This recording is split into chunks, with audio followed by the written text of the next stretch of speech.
రాష్ట్రంలో పెరిగిన కరెంట్ డిమాండ్కు అనుగుణంగా సప్లై ఉంటుందన్నారు డిప్యూటీ సీఎం భట్టి విక్రమార్క. సాగుకు యోగ్యమైన భూమికి రైతు భరోసా ఇస్తామన్నారు వ్యవసాయ శాఖ మంత్రి తుమ్మల. రాళ్లు గుట్టల లెక్కలు త్వరలో బయటకు వస్తాయన్నారు. బీజేపీతో లోపాయికారి అగ్రిమెంట్ వల్లే ఎమ్మెల్సీ ఎన్నికల్లో బీఆర్ఎస్ పోటీకి దూరంగా ఉందని ఫైర్ అయ్యారు హస్తం నేతలు. గనులు ఖనిజాభివృద్ధి శాఖలపై రివ్యూ నిర్వహించారు సీఎం రేవంత్ రెడ్డి. భేటీలో CS Shantikumari, HYDRAA commissioner Ranganath, CM సలహాదారు వేం నరేందర్ రెడ్డి పాల్గొన్నారు. అంతకుముందు సీఎం రేవంత్ రెడ్డితో భేటీ అయ్యారు రాజస్థాన్ కాంగ్రెస్ సీనియర్ నేత సచిన్ పైలట్.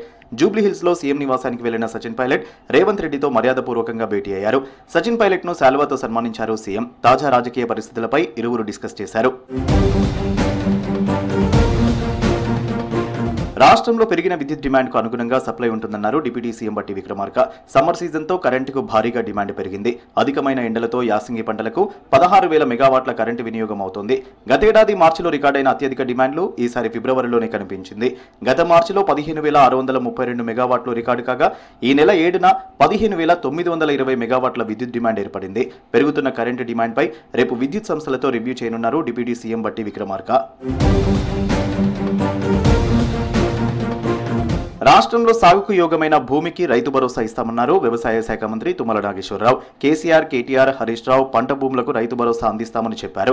10 ఏళ్లలో రైతు భరోసా ఎట్లా ఇచ్చారో సోయి లేకుండా కేటీఆర్ కామెంట్స్ చేస్తున్నారని విమర్శించారు. రాళ్లు గుట్టల లెక్కలు త్వరలో బయటకు వస్తాయన్నారు. రైతు భరోసా నిధులను రిలీజ్ చేసింది సర్కార్. ఇప్పటి వరకు 34,75,994 మందికి రైతుల ఖాతాలో భరోసా నిధులు జమ చేసింది. 2 ఎకరాలున్న రైతులకు 2,223.46 కోట్ల నిధులను రిలీజ్ చేశారు. ఇప్పటి వరకు 37 లక్షల ఎకరాలకు రైతు భరోసా నిధులను రిలీజ్ చేసింది రేవంత్ సర్కార్.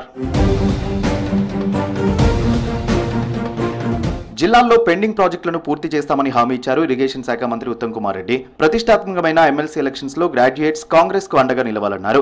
బీఆర్ఎస్ హయాంలో పట్టభద్రుల తరపున గలమెత్తి పోరాటం చేసింది కాంగ్రెస్ పార్టీయేనన్నారు Uttam Kumar Reddy. Karimnagar graduates MLC campaign లో పాల్గొన్నారు. ఈ సంవత్సరం పాలనలో తెలంగాణ రాష్ట్రంలో పట్టభద్రులందరికీ కాంగ్రెస్ ప్రభుత్వంలో ఎంతో మేలు జరిగింది. 55,000 ఉద్యోగాలు ఇవ్వబడినాయి. ఇంకో సంవత్సరంలో 2 లక్షల ఉద్యోగాలు ఇవ్వబోతున్నాము. ఏడాదిలో 53,000 ఉద్యోగాలు భర్తీ చేసిన ఘనత రేవంత్ సర్కార్దేనన్నారు మంత్రి సీతక్క. 10 ఏళ్లలో నిరుద్యోగులను బీఆర్ఎస్ ఏమాత్రం పట్టించుకోలేదని విమర్శించారు. ఏడాది పాలనలో మహిళలకు ఫ్రీ బస్సు, ఉచిత కరెంట్ ఇచ్చిన ఘనత తమదేనన్నారు సీతక్క. ఇవాళ 1 ఇయర్ లోపు 53,000 మందికి ఉద్యోగాలు ఇచ్చినాం. తెలంగాణ వచ్చిందే ఉద్యోగాల కోసమని మనం ఎంతైతే ఆశపడ్డామో ఆ 10 సంవత్సరాలలో బీఆర్ఎస్ గాని ఇప్పటికీ బీజేపీ గాని నిరుద్యోగ యువతకు ఉద్యోగాలు ఇవ్వలేదు, ఉద్యోగుల సమస్యలు పరిష్కరించలేదు. బీజేపీతో కేసీఆర్ లోపాయికారి అగ్రిమెంట్ వల్లే బీఆర్ఎస్ పోటీకి దూరంగా ఉందన్నారు PCC chief Mahesh Kumar Goud. Deposit రాదనే ఎమ్మెల్సీ ఎలక్షన్స్ లో గులాబీ పార్టీ పోటీ చేయడం లేదని విమర్శించారు. కేంద్ర మంత్రిగా బండి సంజయ్ రాష్ట్రానికి రూపాయి తేలేదన్న మహేష్ కుమార్ గౌడ్ కేంద్ర బడ్జెట్ లో కేటాయింపులు పట్టించుకోలేదన్నారు. ఇవాళ మోడీ గారి అధికారంలోకి వచ్చే ముందు ఎన్నెన్ని కళ్ళబొగులి కబుర్లు చెప్పినాడో మనం చూసాం. కేసీఆర్ అధికారంలోకి వచ్చే ముందు ఎన్ని మాటలు చెప్పినారో మనం చూసాం.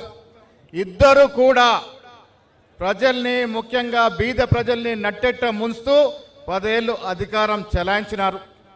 మిత్రులారా, మనం తెలంగాణ కోరుకుంది దేని కొరకు? ఉద్యోగాలు, మన ఉద్యోగాలు మనకొస్తాయని, మన నీళ్లు మనం పారించుకుంటామని, మన సుపరిపాలన మనం చేసుకుంటామని. సంగారెడ్డి జిల్లాలో పర్యటిస్తున్నారు వైద్యారోగ్య శాఖ మంత్రి దామోదర రాజనరసింహ. ఆందోళ్ జోగిపేట మున్సిపల్ పరిధిలో ఉన్న శ్రీ కేతకి భ్రమరాంబిక మల్లికార్జున స్వామి ప్రతిష్ఠ కార్యక్రమంలో పాల్గొన్నారు. కార్యక్రమంలో భక్తులు పెద్ద సంఖ్యలో పాల్గొన్నారు. ప్రతి ఒక్కరూ పండుగలను ప్రశాంత వాతావరణంలో జరుపుకోవాలన్నారు మంత్రి దామోదర.